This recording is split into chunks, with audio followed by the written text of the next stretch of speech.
Saudara Wakil Presiden Gibran Rakabuming menemui korban pembubaran kegiatan dan perusakan rumah doa milik Gereja Kristen Setia Indonesia atau GKSI di Kota Padang, Sumatera Barat. Gibran meminta agar korban anak diberi pendampingan psikologi hingga tuntas. Wapres Gibran menemui korban ketika sedang menjalani pemulihan trauma di kantor Dinas Sosial Kota Padang, Sumatera Barat. Kunjungan yang berlangsung sekitar 22 menit ini digelar secara tertutup di Aula Dinsos Padang. Wapres juga berpesan agar anak-anak yang mengalami luka fisik dalam insiden itu segera ditangani. Beliau atau Wakil Presiden menanyakan korban dari anak kita, ada 2 orang yang masih belum bisa berjalan, 1 orang, tapi yang satu di sini masih sakit, yang satu anak kecil di bawah 2 tahun itu berteriak-teriak histeris tiap malam.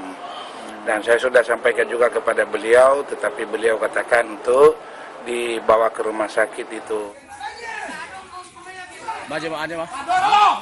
Pembubaran kegiatan ibadah di rumah doa milik Gereja Kristen Setia Indonesia GKSI di Padang, Sumatera Barat pada 28 Juli lalu dikecam Menteri Agama Nasaruddin Umar.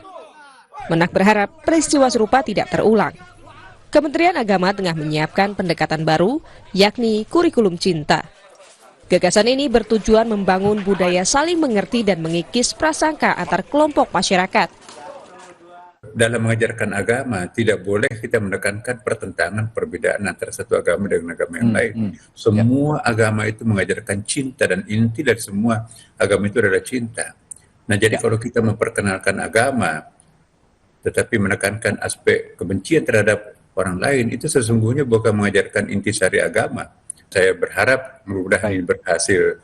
Dan siapa sih di Indonesia, nggak ada orang lain, kita sama-sama warga bangsa Indonesia kok. Jadi hanya misunderstanding saja ini. Kalau kita sudah bersentuhan secara sosiologis, maka otomatis nanti itu juga perbedaan agama itu kan dia nggak jadi soal. Agama apapun juga, semua mengajarkan toleransi. Sementara itu, Ketua Lembaga Kerapatan Adat Alam Minangkabau, Fauzi Bahar menilai pembubaran dan perusakan rumah doa di Kota Padang masuk dalam pelanggaran pidana dan tidak mewakili agama maupun adat manapun. Saya anggap sebagai kriminal umum aja. Orang yang tidak melalui polisi, tidak melalui RT dan RW, tidak melalui Satpol PP, melakukan tindakan sendiri, apapun bentuknya, negara ini tidak pernah mentoleransi.